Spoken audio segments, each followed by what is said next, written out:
தென்னாடுடைய பெரியவா போற்றி, பெரியவா போற்றி, பெரியவா எந்நாட்டவர்க்கும் இறைவா போற்றி, இறைவா போற்றி, இறைவா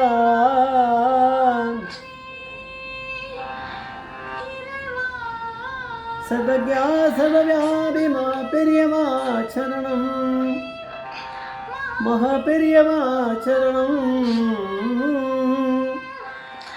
சர்வஜா சர்வவியாபி மா பெரியவா சரணமாய பிறப்பருக்கும் மகா பெரியவா போற்றி, மாய பிறப்பருக்கும் மகா பெரியவா போற்றி. அபார கட சிந்தும் ஞானது சாந்தர்ப்பணம் ஸ்ரீ சந்திரசேகரபுரம் பிரணாமதான கலிதேவம் காஞ்சிமகன் யூடியூப் சேனல் பிரத்யேகமான மகாபெரிய பக்தர்களுக்கு ஏற்பட்டு கொண்டிருக்கும் அனுபவம் ஒவ்வொரு நாளும் ஒரு அனுபவம். ஒரு தலைப்பு அடுத்த தலைப்பு நிஜ பக்திக்கு உத்தரவு வேண்டாமே, நிஜ பக்திக்கு உத்தரவு வேண்டாமே. இந்த சேனலை இதுக்கு சப்ஸ்கிரைப் பண்ணாலும் பண்ணுவது அருமை பாருங்கள். இது வந்து திரு சோ மீ சுந்தரம், அது வந்து தமிழ் பெயராக இருக்கும், புலவர் தமிழ் சொற்பொழிவாளர் அவர். அதனால் சோ மீ சுந்தரம் அப்படிங்கிற ஒரு சொற்பொழிவில் சொல்லியிருக்கிறது தான் நான் அப்படியே எழுதியிருக்கேன், இதை இதுவாக கொண்டு வந்திருக்கேன். யாரும் கேட்டிருக்க முடியாது. அது யாரும் நம்ம கேட்க போகிறோம், சொற்பொழிவாளர் அப்படின்னா நம்ம கேட்க சான்ஸ் இல்லை. அதில் போய் பெரியவாழ்ந்து வருவானா நான் விடமாட்டேன். எல்லாத்தையும் எங்கே இருக்குது பெரியவாழ்துன்னு பார்த்து பிடிக்கிறது பெரியவா கொடுக்குற புத்தி தானே. அவர் வந்து தமிழ் சொற்பொழிவாளர். அவர் சொல்கிறார், அவர் பேரண்ட்ஸ் கூட அவர் வந்து இருந்தபோது ஜூன் 4, 1961 அன்றைக்கி தான் இந்த அனுபவம் நடந்திருக்கு. தேவக்கோட்டையில் இவர் இருந்திருக்கார். ஒருவேளை இந்த செட்டியார் அந்த அந்த அந்த கம்யூனிட்டியை சேர்ந்தவராக இருக்கலாம் அப்படின்னு தோன்றுறது. அங்கே அப்படி நிறைய பேர் இருப்பாள். மாப்பிரியா வந்து கேம்ப் ஏதோ ஒன்று இருக்கார் தேவக்கோட்டையில். அந்த இடத்துலேருந்து ஒரு தெரு வழியாக ஒரு நாள் அந்த மாதிரி வருவார் போல் இருக்குது. ஆனால் பெரியவா பல்லக்கு வந்துருக்கு, இந்த மாதிரி பெரியவா வந்துருக்கான்ற மாதிரி நியூஸை ரொம்ப முன்னாடியே ஒரு மேனேஜர் மாதிரி ஒருத்தர் கிளம்பி வந்து சொல்கிறதுக்கு, ஃபஸ்ட்டு யாரோ ஒருத்தர் வந்து சைக்கிளை வந்து சொல்லிட்டு போனார். அதுக்கப்புறம் மேனேஜர் வரார். இவள் சைக்கிளை வந்து சொன்ன உடனே இவள் வந்து என்ன இவருடைய சித்தப்பா வீடு வந்து இவள் அப்பா இருக்கா, இவள் ஃபேமிலி இங்கே இருக்குது. எதிர் வீடு வந்து சித்தப்பா வீட்டில் வந்து கல்யாணம், அவள் வீட்டில் கல்யாணம் நடக்குது, அவள் பொண்ணுக்கா இன்னும் கல்யாணம். அதனால் ஒரு வீட்டுக்கு நேர் எதிர் வீடு. அதனால் அவளுக்கு சொல்லி அவள் வந்து இது பூர்ண கும்பம் ரெடி பண்ணிட்டா, இவளும் ரெடி பண்ணிட்டா. இதெல்லாம் கடை நடந்துருது. பார்த்தா மேனேஜர் வரார். அவர் வந்து பார்த்துட்டு அவர் சொன்னாரா, நீங்கள் எதுக்கு என்ன கையில் பூர்ணகும்பம் இருக்குது? நான் சொன்னார், இந்த மாதிரி பெரியவா தரிசனம் பண்ணணும் இருக்கா, பூர்ணகும்பம் சமர்ப்பணம் பண்ணணும். இல்லை பெரியவா அதெல்லாம் இங்கெல்லாம் நிற்கலாம் மாட்டார், அதெல்லாம் வந்து உத்தரவு ஒன்று நீங்கள் வந்து முதல்லையே சொல்லியிருக்கீங்க, அதாவது எந்தெந்த இடத்துல நிற்கணும், இந்த இடத்துல நிற்கிறான்ற மாதிரி சில பேர் ஏதாவது பக்தர்கள் சில பேர் சொல்லியிருப்பாள். நான் உங்களை தரிசனம் பண்ணணுமா பெரியவான்னு சொன்னால் சரின்ட்டு இருப்பார் பெரியவா. அப்போ அவள் நிற்பா. அந்த மாதிரியான்ற மாதிரி அவர் உத்தரவுன்றார். உத்தரவு எதுக்கு? நிஜபக்திக்கு தேவையில்லையே.